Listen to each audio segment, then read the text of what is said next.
Welcome to my YouTube channel SSC Phulbras.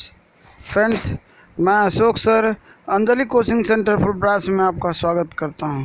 Friends, अगर आप इस चैनल पर नए हैं तो आप इसे सब्सक्राइब कर बगल में घंटी के आइकन को दबा लें, जिससे आगे आने वाले वीडियो का नोटिफिकेशन मिल सके। फ्रेंड्स, आज की क्लास में हम लोग बिहार बोर्ड क्लास 12 के 100 मार्क्स के हिंदी जो आईएससी, आईए एवं आईकॉम तीनों स्ट्रीम के लिए है, उनके गद्य भाग का चौथा चैप्टर अर्धनारीश्वर के पाठ का सारांश पढ़ेंगे। तो फ्रेंड्स, समय न गवाते हुए शुरू करते हैं आज का क्लास। देखिए पाठ सारांश। अर्धनारीश्वर राष्ट्र कवि रामधारी सिंह दिनकर द्वारा रचित निबंध है।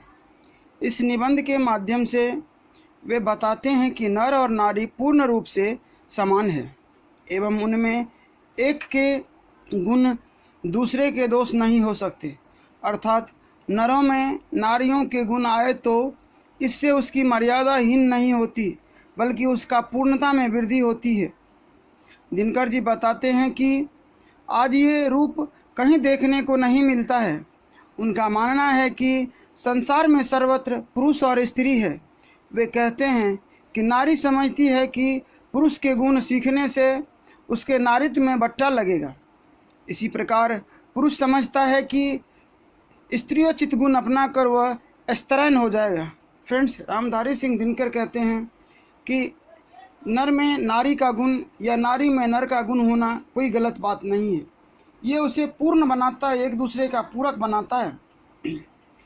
परंतु आजकल के पुरुष ये समझता है कि हम में स्त्री का गुण आ जाए, स्त्रैण है, समाज में लोग क्या कहेंगे।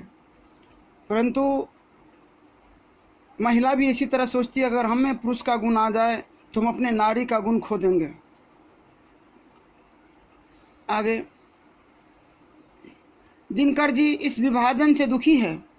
यही नहीं, भारतीय समाज को जानने वाले 3 बड़े चिंतकों रविंद्रनाथ, प्रेमचंद्र, प्रसाद के चिंतन से ही दुखी है, चिंतन से भी दुखी है।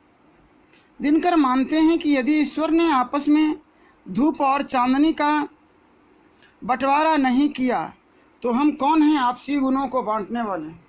फ्रेंड्स, राष्ट्रकवि दिनकर जी कहते हैं कि जब प्रकृति ने धूप और चांदनी दोनों का आपस में नहीं बांटा, दोनों का बंटवारा नहीं किया, दोनों के गुणों को बंटवारा नहीं किया, तो फिर हम मनुष्य इसे बांटने वाले कौन हैं। राष्ट्रकवि दिनकर नारी के पराधीनता का संक्षिप्त इतिहास बताने के संदर्भ में कहते हैं कि पुरुष वर्चस्ववादी तरीके अपनाकर नारी को गुलाम बना लिया है। फ्रेंड्स, राष्ट्रकवि कहते हैं कि पुरुष अपनी ताकत दिखाकर नारी को गुलाम बना लिया है। जब कृषि व्यवस्था का आविष्कार किया, जिसके चलते नारी घर में और पुरुष बाहर रहने लगे। उनका कहना है कि जब पृथ्वी पर मनुष्यों ने कृषि की व्यवस्था की, खेतीबाड़ी करना शुरू किया, तो उन्होंने स्त्रियों को घर में रखा और अपने पुरुष बाहर रहने लगे। क्या होती है फ्रेंड्स कि इसमें ये दोनों दो हो गए, दो हिस्से हो गए। नारी अपने आप को घर में सिमटा ली और पुरुष अपने आप को बाहर में। यहाँ से जिंदगी 2 टुकड़े में बट गई। नारी पराधीन होकर अपने समस्त मूल्य भूल गई, अपने अस्तित्व की अधिकारनी भी नहीं रही। तो क्या होता फ्रेंड्स कि जब ऐसा बांटा गया कि स्त्री को घर में रहना है और पुरुष बाहर रहेंगे, तो ऐसी स्थिति में नारी अपने आप को भूल गई, अपने सारी चीज़ें भूल गई, अपने मूल्य भूल गई कि हम में क्या है और क्या नहीं। अपना अस्तित्व, अधिकार सब खो दिए। उसे यह लगने लगा कि मेरा अस्तित्व पुरुष के होने से है। उसे यह लगने लगा कि मेरा अस्तित्व पुरुष के होने से है, अगर पुरुष नहीं तो फिर मैं भी कोई नहीं। समाज ने भी नारी को भोग समझकर उसका खूब उपभोग किया, परंतु ये समाज नारी को भोग की वस्तु समझकर उसका पूर्ण रूपेण भरपूर उपभोग किया। रामधारी सिंह दिनकर मानते हैं कि नर और नारी एक ही द्रव्य की दो प्रतिभाएं हैं।